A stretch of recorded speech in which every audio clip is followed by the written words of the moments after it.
Hello ग्रीटर्स।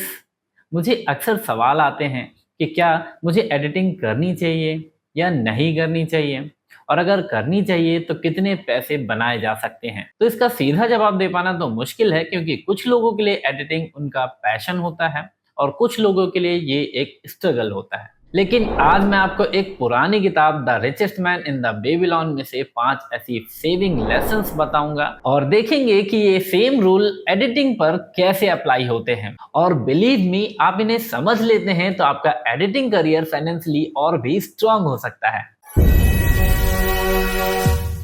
Lesson first, start the purse to fattening. Babylon के richest लोग अपनी earning का 10वां भाग हमेशा सेव करते थे। एडिटिंग में इसका मतलब है, चाहे आप 5,000 कमा रहे हो या 50,000, आपको अपनी अर्निंग का एक हिस्सा आपकी ग्रोथ के लिए रखना है।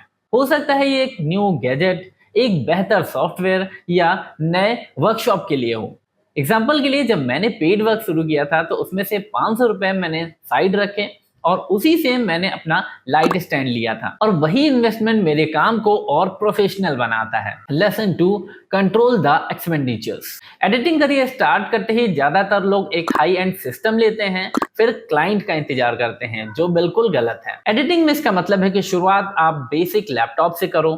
फ्री सॉफ्टवेयर्स जैसे DaVinci Resolve और कैपकट का यूज कर सकते हैं, क्योंकि अगर आप सिस्टम बनाने में या स्टूडियो बनाने में सारा पैसा खर्च कर देते हैं और लंबे समय तक आपको क्लाइंट्स नहीं मिलते हैं, तो आप जल्दी ही डीमोटिवेटेड हो जाएंगे। एग्जाम्पल के लिए, मेरा एक दोस्त था जिसने 2 लाख का सिस्टम खरीद लिया और अगले 3-4 महीने तक उसके पास क्लाइंट्स नहीं आए, तो उसका मन थोड़ा सा हट गया था। वहीं एक दोस्त ने 40,000 लगाकर एक नॉर्मल सिस्टम लिया, धीरे धीरे करके क्लाइंट्स पकड़े और उसके बाद उसने अपनी अर्निंग से ही खुद को अपग्रेड किया। Lesson third, make the gold multiply. Babylon का तीसरा रूल कहता है, आपके पैसे आपके लिए पैसा बनाए।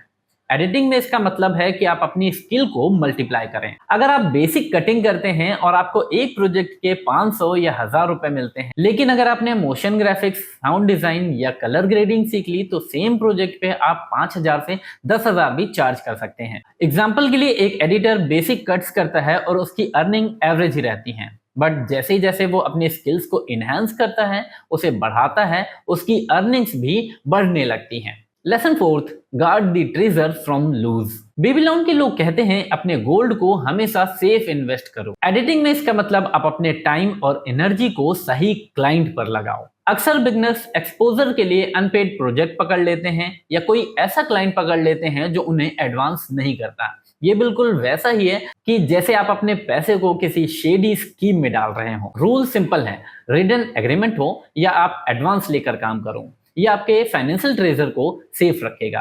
Lesson 5, increase the ability to earn. Babylon का 5वां और सबसे पावरफुल रूल कहता है, अपनी अर्निंग्स को बढ़ाओ। एडिटिंग में इसका मतलब है कॉन्स्टेंटली नई स्किल सीखना। जैसे अभी तक आप सिर्फ यूट्यूब एडिट्स करते थे और आपको पर प्रोजेक्ट 10,000 रुपए मिलते थे, तो अगर आप VFX सीख लो या हाई लेवल SFX सीख लो, तो वही क्लाइंट आपको 15,000 से 30,000 रुपए सेम प्रोजेक्ट के देने के लिए तैयार है। एग्जाम्पल के लिए, जब मैंने VFX या साउंड डिजाइन सीखी थी, उसके बाद ही मेरे प्रोजेक्ट की वैल्यू डबल हो गई। Same time, same effort, but better skill और बेटर अमाउंट।